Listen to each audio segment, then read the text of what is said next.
What's going on, guys? So we are inside our brand new 2024 Forest River Surveyor Legend. And, one of the things that is really cool about the Surveyor brand, and a lot of other brands do this, but it's also really nice to know that Surveyor does it, is that they include the TST tire pressure monitoring system standard. It just comes with the RV. Now, typically you see this done on some really expensive fifth wheels, but you rarely see it done often on travel trailers. And it's super cool to know that both the Legacy and the Grand Surveyor include tire pressure monitoring as standard, because we all know how important it is to monitor the tires on your RV when you're towing it down the road, and just to understand what's going on with them, how hot they're getting, the different things that you need to keep in mind if you want to prevent a blowout or if you want to help mitigate the chance of a blowout or a tire failure. Anyways, let's talk about the system that's included. I have been a Tire Minder user forever. I've used their systems for so long, and I've never actually used the TST system. So we're going to learn this together. Actually, I already learned the system, but I'm going to show you what I did, because if you get this system with your RV, you're probably going to be a little confused as to how to set it up if you've never used it before. Hang tight, I'll be right back.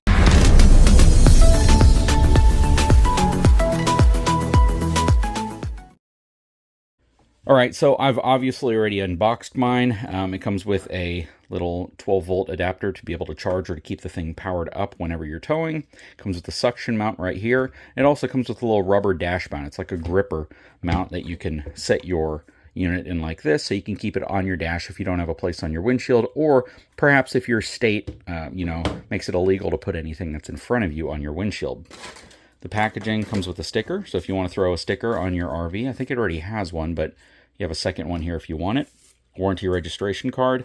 And the sensors are already installed in the wheels. So they're already installed, ready to go. They're not the kind of sensors that screw onto the valve stem cap. So all the tire pressure monitoring systems that I've used in the past always have a little adapter that's about the size of the end of this, and then you go out to each one of your wheels or tires and you unscrew the valve stem cap that's on there and you put the new one on there, and then you program it as you're doing that.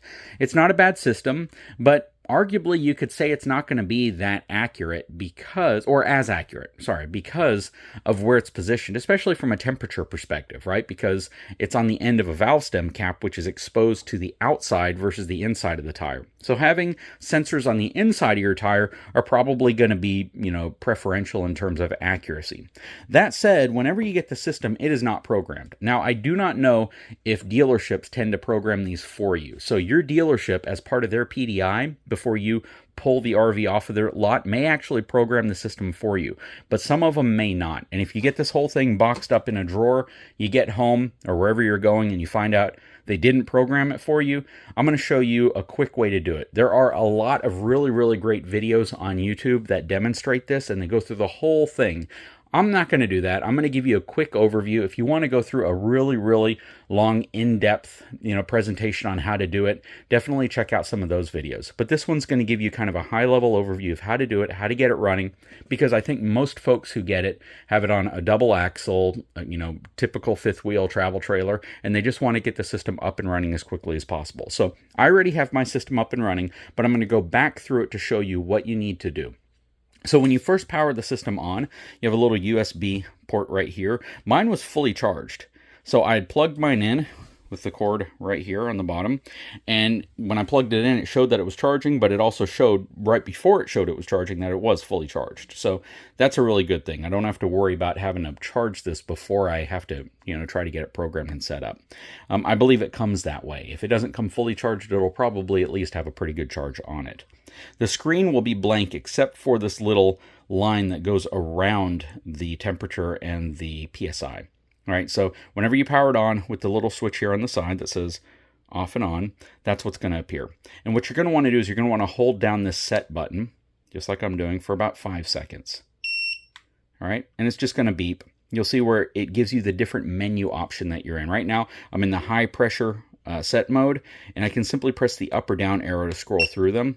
Low pressure, high temp, PSI or bars, Fahrenheit or Celsius, Learn ID. That's where you want to go. Learn ID is the section that you want to go where you want to learn the different sensors that are inside of the actual tires. So I'm going to hit set.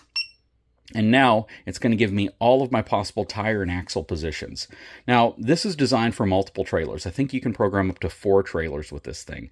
Of course, I'm not needing to do that. I only need 2 axles, but I'm going to do it for the specific axle area on this diagram that I think closely represents where the axles are on my trailer. This, of course, up here is your tow vehicle. This would be one trailer, that could be another trailer, or it could be different tires on different trailers. And you simply press the up or down arrow to get to the position that you want to program. So if I were going to program the front tire here, which I already did, you can see the programming code's already there. I would get to that specific position. I would press set, and then I would press go when I'm next to the sensor. And that would then give me the ability to learn that sensor. Let me show you that. Okay, so now we're outside, and we're actually in the hardest position because I got to slide out here. When you're next to your tire, your sensor is going to be opposite of the valve stem. So if your valve stem's here, the sensor is going to be right here. Same with all of them. You want to make sure that there's space between them, because what you don't want to do is you don't want to have both your sensors like right here and right here on each tire, and then I'm learning it right here and it's learning the wrong sensor. So you definitely want to avoid that. But I've seen some folks where they lift their RV off the ground and they'll rotate their tires so they're furthest apart. I found that I didn't really need to do that. As long as they weren't super close together, I would get a good reading and things would work out really well. So the next thing I'd want to do after pressing set on the specific tire location is I would hold it up to the tire, then I'd press go, it learns it, and then I press set. And then I'm done with that tire location. I can move on to the next tire, do the same thing, the next tire, the same thing, and then the next tire. Actually, I did this one wrong, so I'm going to hit set on this tire, I'm going to hit go, then I'm going to hit set. That's the tire that I should have had it on, and I had it on the wrong tire. So let me get back to this tire right here, which I now need to clear. I'm going to press set, then I'm going to press go, then I'm going to press set. I wait for that long 6-digit or 6-character code to appear. All right, so now I have them all set. They're all programmed in here. So we're good. So now that I have them on here, I can simply hit the back button. It's going to take me back to this menu screen. And this is where I can go through and I can set my temperatures. I'm going to get back to I can set my low pressure by hitting set. I need to move from this front axle all the way to the second axles back here. So I'm going to hit this top button to get to my correct axle, corresponding axle. It gives me the whole trailer covered. I set my low pressure to 50. Once you're there, you hit set, drop it down to 50. And then I can go back. I can set my high temp. I left my high temp at 158 degrees because that's what the manufacturer recommended. And once you're done with everything, just hit the back button. And now it's going to scan through your tires every few seconds, and it's going to give you the reading that you're looking for. Super, super simple. Doesn't take very long. It's not rocket science. And whenever you're set up, all you need to do is keep this thing charged. And of course, you can go through and set it up for multiple trailers. But I think for the most part, people usually set it up with just one trailer. And the little booster right here on the front is what helps it actually reach your tow vehicle, and they already install that for you whenever you have the TST system installed on your vehicle at the factory. Anyways, guys, I sure hope this helped you. The main goal here was that you'd have a quick, comprehensive way of just getting this all set up, getting it ready to go, and hopefully you were able to follow along. If for some reason I went through this too quickly, again, there's a lot of really, really great videos out there that go through a really slow, in-depth process of walking you through how to do this. Guys, if you haven't had a chance, please take a moment, subscribe to the channel, give me a thumbs up, and we'll talk to you again very soon.